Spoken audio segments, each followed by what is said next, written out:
Greetings YouTube, Jables here, coming at you again with another Force of Will deck.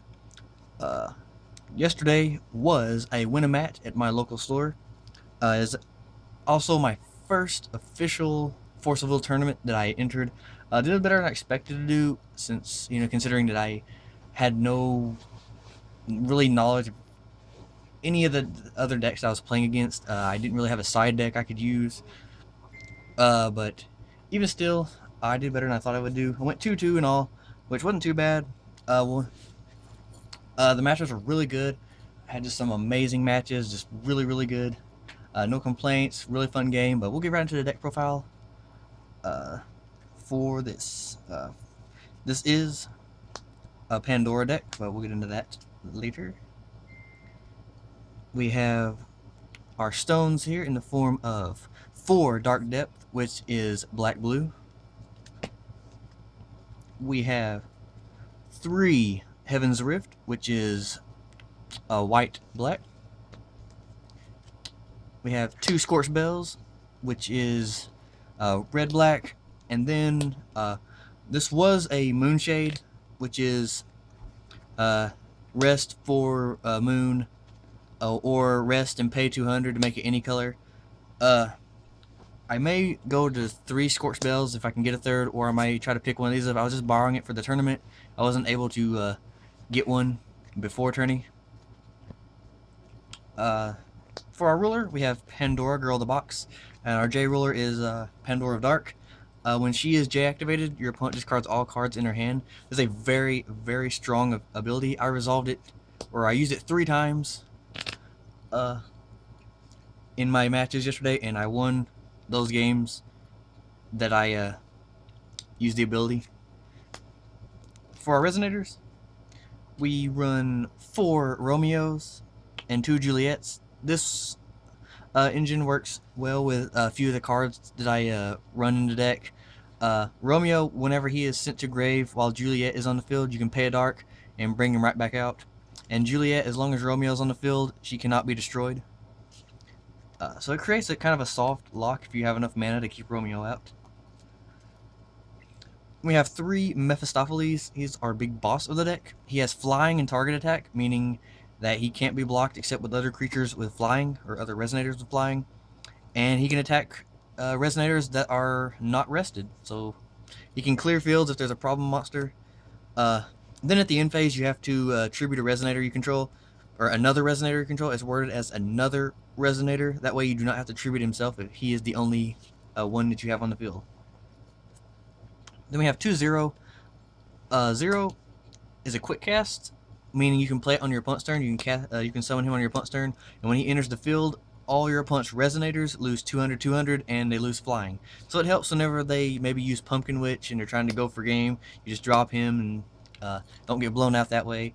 I didn't really run into that problem at the tournament, but I still like him, just in case. He's also good. You can drop him and have an extra blocker if you don't want to block with something else. Then we have 2 Cinderella. Cinderella is very good, and it works very well with Romeo and Juliet. Cinderella's effect, the main one we use, is you can banish a resonator to deal 200 to all your opponent's resonators. So you can hit herself, deal 200, like chase that ability if they try to destroy her. Or if you have, like I said, Romeo and Juliet, you can just keep tributing off, banishing Romeo, and then bringing it back if you have the mana, and possibly clear their field. Moving on, we have 3 Seth. Seth was very good in this deck. My deck is basically a control deck, and Seth is just it works very well in that. Whenever your opponent would discard a card, you draw a card, and whenever one of the resonator is put into the graveyard, you can add a resonator from your graveyard back to hand. So it just, while your opponent's losing advantage, you start to gain advantage. Then we have 4 Little Mermaid. This card is just it's very good. Whenever it declares an attack, your opponent has to block it, and whenever it is sent to graveyard, you draw a card. So it's a draw power engine, and it helps you. It makes sure your opponent has to block it, even when they don't if they don't want to. So you can open up your attacks for your bigger guys. And our last monster, or Grass Resonator, is one Pumpkin Witch. When we're pushing for game, whenever he is played, it gives all your Resonators flying and swiftness, so you can potentially go for game with him. That's mostly what he's used for. I only use one because I run a good amount of draw power in this deck. For our spell chants, our first one is our main of the deck. Our main spell chant is 4 Spiral of Decays, or Spiral of Despairs. Your opponent discards 2 cards. If your Resonator or your J Ruler is Pandora, it's 2 random cards, so you just pick apart their hand, and then when you have Seth out, you draw cards. We have 2 Stoning to Death, destroy target Resonator on the field. 2 Flame of the Outer World, deals 800 damage to J Resonator, and players cannot chase to this, so it's just good removal. 2 Slippers of Cinderella, Resonator with this gains +6/+6 if it's a dark with printed attack being 4/4. Otherwise it loses 4/4, so it's good early game removal on your opponent's monsters, or you can put it on Cinderella to make her 1,000/1,000, which is also very good. And then for our last bit of removal, we run 2 Rapid Decays. It's just a 1-drop fire, destroy target Resonator if its cost is 2 or less. So that's our removal part. Just a good field control as well. So this deck runs a good amount of field control and hand control. For our draw engine, we run 2 Witch's Dagger. You put it on a Resonator, and the main effect that I use is tap it, banish it, then draw 3. Then we run 1 Voice of the False God. This is an instant, so it's good to chase whenever they would be like maybe stoning or thundering one of your guys to destroy them. You can chase this, banish your Resonator, draw 2 cards, and if it happens to be a human, you can draw 3. So it's good draw power. Then we play 1 Whisper. Whisper is pay any amount of life, draw cards for every 500 you paid. It's good because cards like Witch's Dagger and Voice, you have to have a Resonator on board. This is just good if you don't have like the resources to use those and you need to draw. So it's good for that. Then I play 2 Crossroads of Worlds. This is a very strong card given the right field. What you do is you target a Resonator you control, it loses all of its abilities. Then you target another Resonator that you control.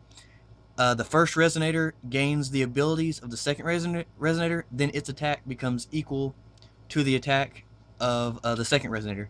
So, example, let's say that you had out a Romeo and a Mephistopheles. You could target Romeo, target Mephistopheles, then make Romeo 15/15 with flying and target attack. And so you could push for 15 2 15s that turn for 3,000 that turn. So it could be very powerful late game since it is a 3-drop. It's a very strong card, and I'm seeing how that works. And then last card of the deck, 1 Necronomicon. This card is absolutely ridiculous. It's just a very powerful card late game. Whenever you hit this, its effect is you may play cards in your graveyard as though they're in your hand. So basically, late game, if you have half your deck in your grave, which the time that I played it, I did, and it was just ridiculous. Its other effect is all cards that would be sent to grave is removed from game instead, and at the end of the turn while this is out, you have to discard your hand, so it'll be banished. So you use it whenever you're really making those pushes for late game, but it's just a very strong card, getting to reuse everything in your graveyard. Such as I won game because my opponent was able to kill Mephistopheles twice, and I just had 2 of them in grave, and I drew this to bring back and just go from there. And you can reuse your stonings, your Flame of the Outer Worlds.